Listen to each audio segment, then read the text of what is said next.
He set out the next morning, weary and sad. He felt even more lonely than before.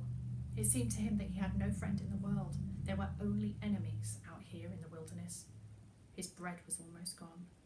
There was one piece left, but he dared not eat it, for he did not know how much further he had to go. He had not walked far when, turning to look back, he saw something moving, far away between the snow-laden trees.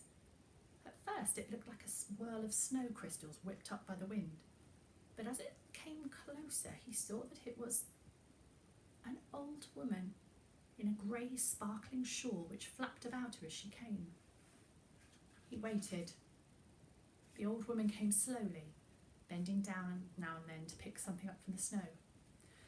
When she came near, she straightened up, gazing at Ivan. Strands of her hair whipped across her face like sleet, but she was smiling. Ivan took off his mitten, put his hand into his pocket, and pulled out a crust of bread. He held it out to her. "Old woman," he said, "it's cold. You must be very far from your home. I'll share my bread with you. It'll warm you a little, perhaps." The old woman shook her head. "Oh, you are very kind," she said gently, "but I do not need your bread." Ivan didn't understand. "Old woman," he said, "what did you do when it was night and the wind howled like a hungry wolf?" The old woman smiled. "Oh, you're a good boy to care about an old woman like me, but I'm not an old woman always. Sometimes I'm an icicle, or bear, or a spruce tree. Sometimes I am a twist of a wind-blown snow, colder than the night." Her eyes twinkled at him. "One night," she said, "I was a snowy owl." Ivan stared, remembering how he'd been lost and freezing in the night. "Were you?" he said. "Were you the owl that showed me the way? And the bear who drove off the wolves, and the little fir tree in the crack?" The old woman smiled. "It may well be so," she said, "for lovers find small miracles no matter what men say, and no one ever loved better than you love your brother." "How do you know of this?" cried Ivan. "And what do you pick up from the snow?" The old woman held out her hand to him. Pips of ice lay like diamonds in her palms. "These are the tears you cried for your brother," she said. "I have followed you, gathering them from the snow, because you'll need them soon." Ivan frowned. What would I do with tears?" he said. "Why will I need them soon?" "To soften Stayek's heart," replied the woman. "Here, take them." And she tipped the icy pips into Ivan's hand. Ivan gazed at them. "I don't understand," he said. "What am I going to do with these tears?" The old woman became grave.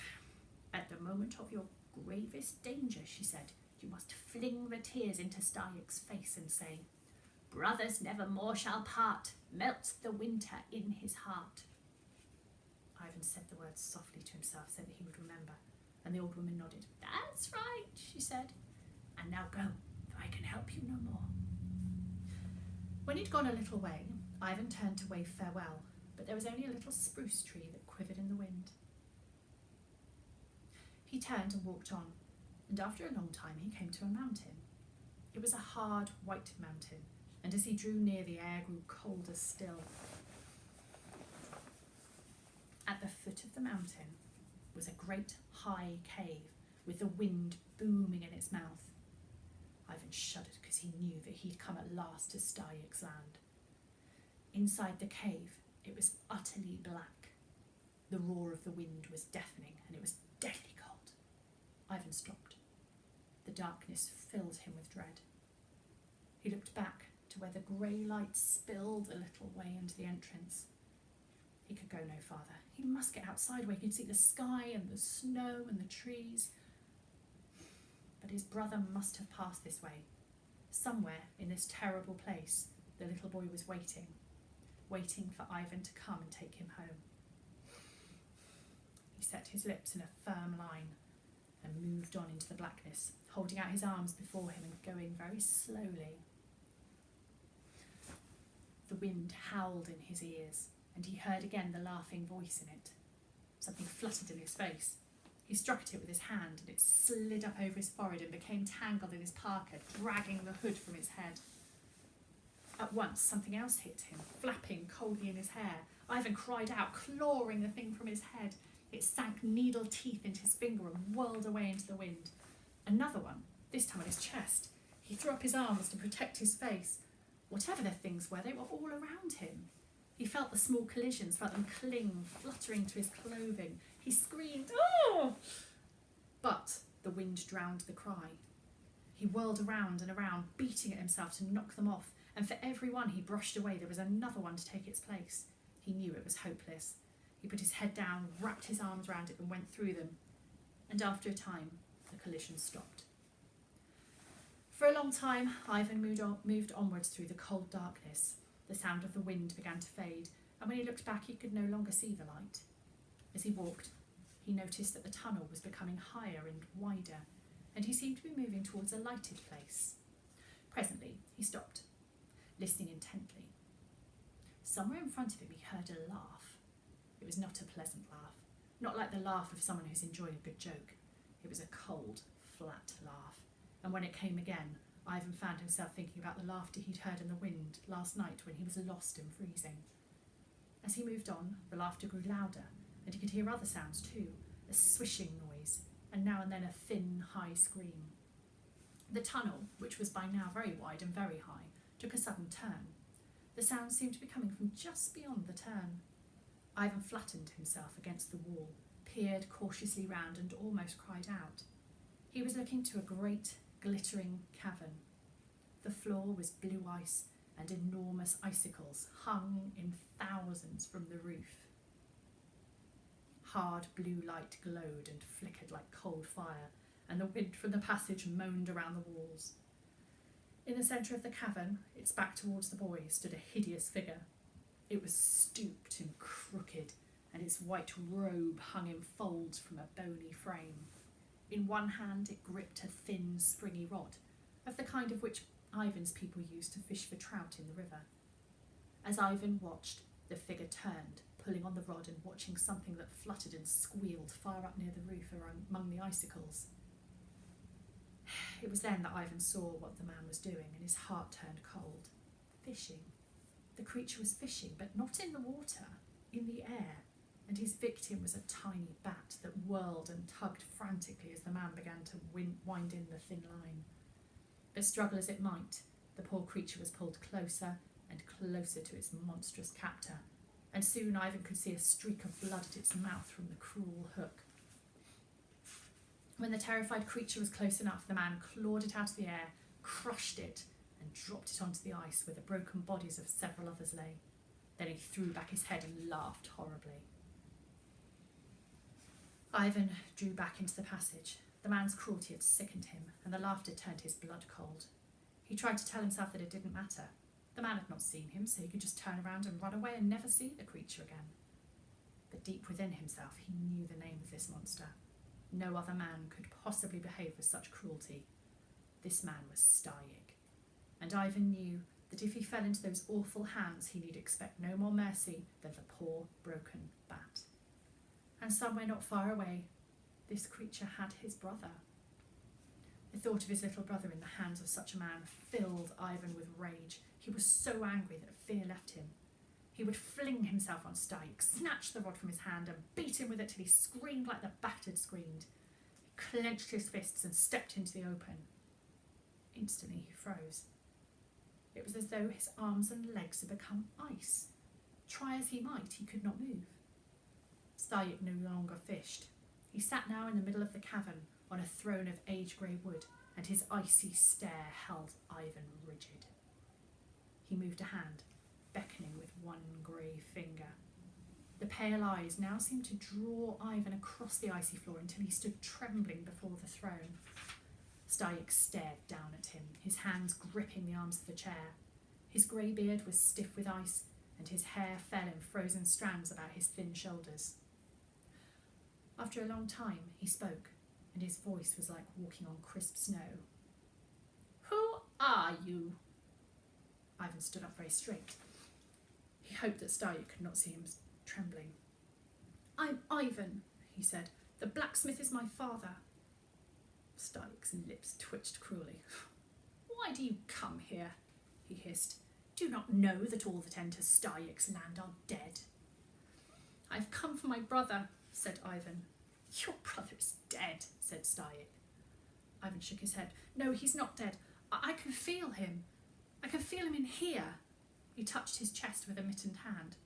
That's not possible, snapped Starlick. People cannot feel other people. They can only see them or hear them. He flung out a hand. Do you see your brother here? Do you hear him? Ivan shook his head. No, but he is nearby.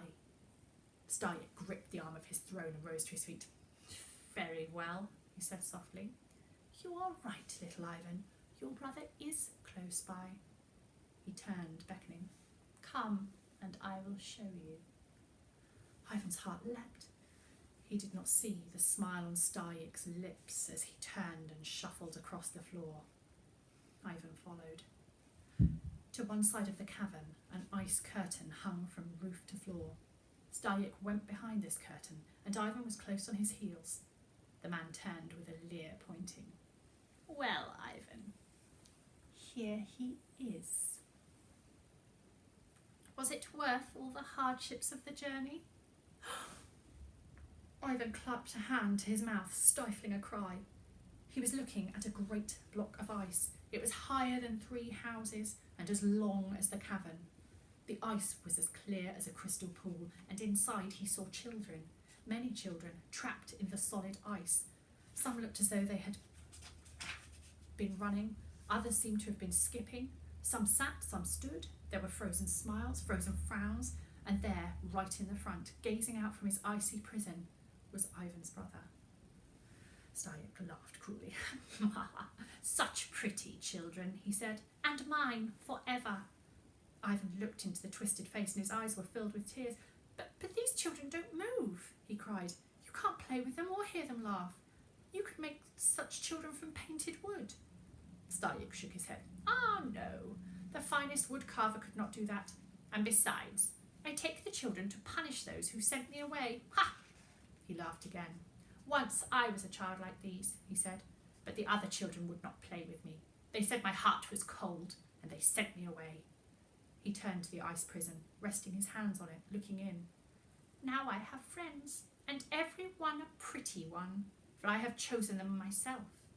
He turned, smiling coldly down at Ivan. You also are a pretty child, he hissed. You would not be out of place in my collection. You would not be out of place at all. They are happy, you know, with me, for they have forgotten their homes. And now it is time for you to join them. He reached up and snapped an icicle from the curtain. Ivan backed away. Starlick laughed. It's no use, Ivan. You can't escape. I have only to touch you with this icicle and you are mine forever. Ivan felt the ice prison at his back. He could go no further.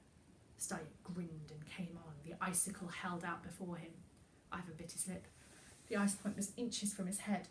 As Starlick stooped for the final lunge, the boy whipped off his mitten and flung the ice pips into the evil face. His voice echoed through the cavern. Brothers never more shall part. Melt the winter in his heart. At once there came a rumbling sound, and the cavern floor quivered. Starlick staggered back with an awful cry, his hands clawing at his face. Ivan was flung to the floor. Behind him, the ice prison heaved, split, and shivered into fragments. He scrabbled at the slippery floor, trying to get up.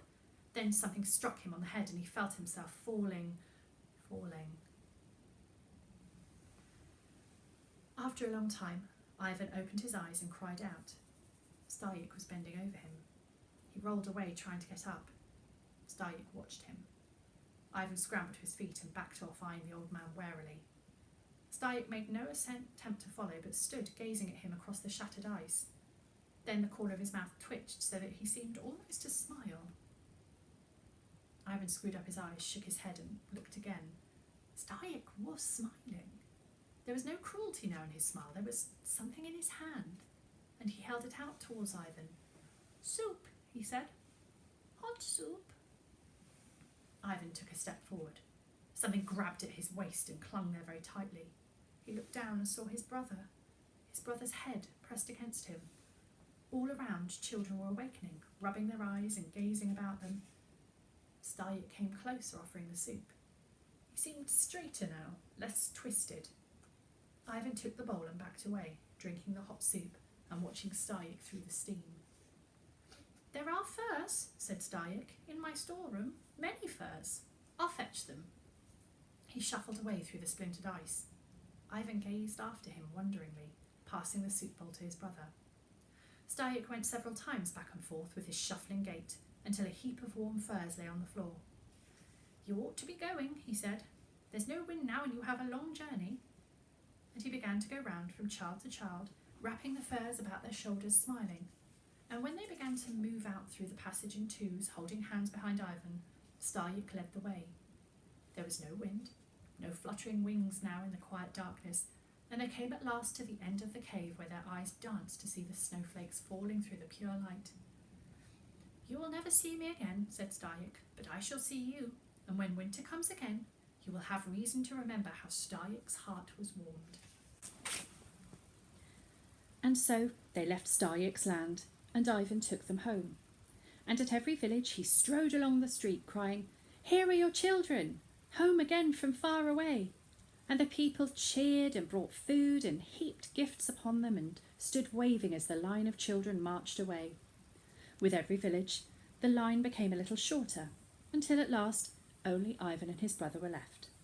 And so they came home, and the fear melted in the hearts of the people, and they were happy. And when winter came, Stayek remembered his promise. No one heard him come, for the howling wolves were gone, and his sled was pulled now by silent deer. But when the people woke at dawn, there were sled tracks in the snow, and shining gifts by all the children's beds. Who does that sound like? A sled silently pulled by deer and leaving presents overnight. We should have a think about who that could be. I really hope you enjoyed the story, children, and I really hope we see you all soon. Bye for now.